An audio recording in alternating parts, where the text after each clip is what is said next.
नमस्कार मित्रांनो, माय सपोर्ट या मराठी यूट्यूब चॅनलवर तुमचे सर्वांचे मनापासून स्वागत आहे। संपूर्ण महाराष्ट्रासाठी आताच्या क्षणाच्या सर्वात मोठ्या आणि महत्त्वाच्या ठळक बातम्या। राज्यात 7 धडाकेबाज निर्णय, लाडक्या बहिणींना मोठा झटका।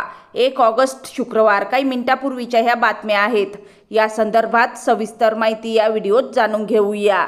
तत्पूर्वी तुम्ही माय सपोर्ट या मराठी यूट्यूब चॅनलवर नवीन असाल तर खाली दिलेल्या लाल रंगाच्या सबस्क्राइब बटनावर क्लिक करा आणि समोरील बेल आयकॉन क्लिक करा, जेणेकरून महाराष्ट्राच्या ताज्या बातम्या तुमच्यापर्यंत सर्वात आधी पोहोचतील। तर चला सविस्तर बातम्या जाणून घेऊया।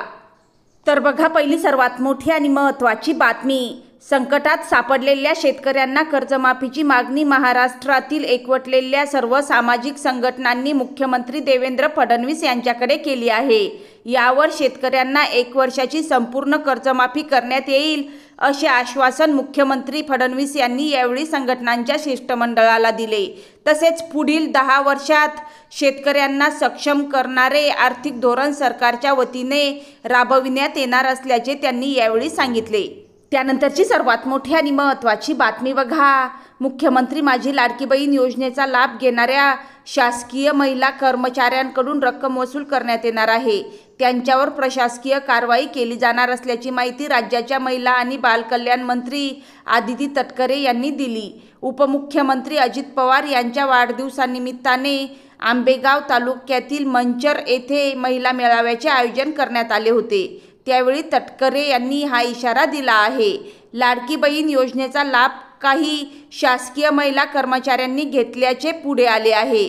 त्या तक्रारींची तपासणी सुरू झाली आहे। त्यामध्ये दोषी आढळलेल्या महिला कर्मचाऱ्यांकडून ही रक्कम वसूल केली जाईल आणि ती कोषागारात जमा केली जाईल। तसेच त्यांच्यावर प्रशासकीय कारवाई देखील करण्यात येईल असे तटकरे यांनी सांगितले। त्यानंतरची सर्वात मोठी आणि महत्त्वाची बातमी बघा। महाराष्ट्र सरकारच्या मुख्यमंत्री माझी लाडकी बहीण योजनेत मोठ्या गैरप्रकारांचा पर्दाफाश झाला असून तब्बल 42 लाख अपात्र लाभार्थ्यांनी योजनेचा लाभ घेतल्याचे समोर आले आहे। यात 14,298 पुरुषांचाही समावेश असल्याची धक्कादायक बाब उघड झाली आहे। जुलै 2024 मध्ये सुरू झालेल्या या योजनेत सरकारला 6,800 कोटी रुपयांचा फटका बसला असून एकूण 2,52,00,000 लाभार्थ्यांपैकी 42 लाख जण अपात्र ठरले आहेत। सरकार या रकमेची वसुली आणि दोषींवर कारवाईसाठी तयारी करत असून भविष्यात अर्जाची काटेकोर पडताळणी करण्याचे संकेत दिले आहेत। मुख्यमंत्री माझी लाडकी बहीण योजना जुलै 2024 मध्ये सुरू झाली। या योजनेसाठी अर्ज करणाऱ्या महिलांच्या कुटुंबाचे वार्षिक उत्पन्न 2.5 लाख रुपयांपेक्षा कमी असणे तसेच आधार लिंक असलेले बँक खाते असणे आवश्यक होते। परंतु अर्ज प्रक्रियेत पुरेशी पडताळणी न झाल्याने अनेक अपात्र व्यक्तींनी योजनेचा लाभ घेतला आहे। त्यानंतरची सर्वात मोठी आणि महत्त्वाची बातमी बघा।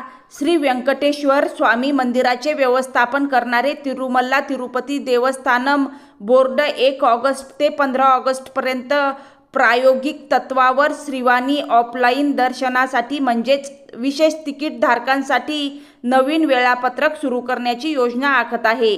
या उपाययोजनेचा उद्देश सध्या दर्शनासाठी 3 दिवसांपर्यंत वाट पाहणाऱ्या भाविकांसाठी वाट पाहण्याचा कालावधी लक्षणीयरित्या कमी करणे आहे। त्यानंतरची सर्वात मोठी आणि महत्त्वाची बातमी बघा। स्मार्ट मीटर बसवल्यानंतर पुणे, मुंबई, नाशिक, नागपूर आदी महानगरात वीज ग्राहकांच्या तक्रारी प्रचंड प्रमाणात वाढल्या आहेत।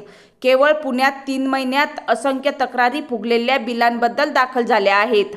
ग्राहक सांगतात की वापर जसाच्या तसा असतानाही बिले 3 ते 7 पटीने वाढली, असा दावा महाराष्ट्र स्टेट इलेक्ट्रिसिटी वर्कर्स फेडरेशनने केला आहे। मुख्यमंत्री देवेंद्र फडणवीस यांना त्यांनी पत्रही लिहिले आहे।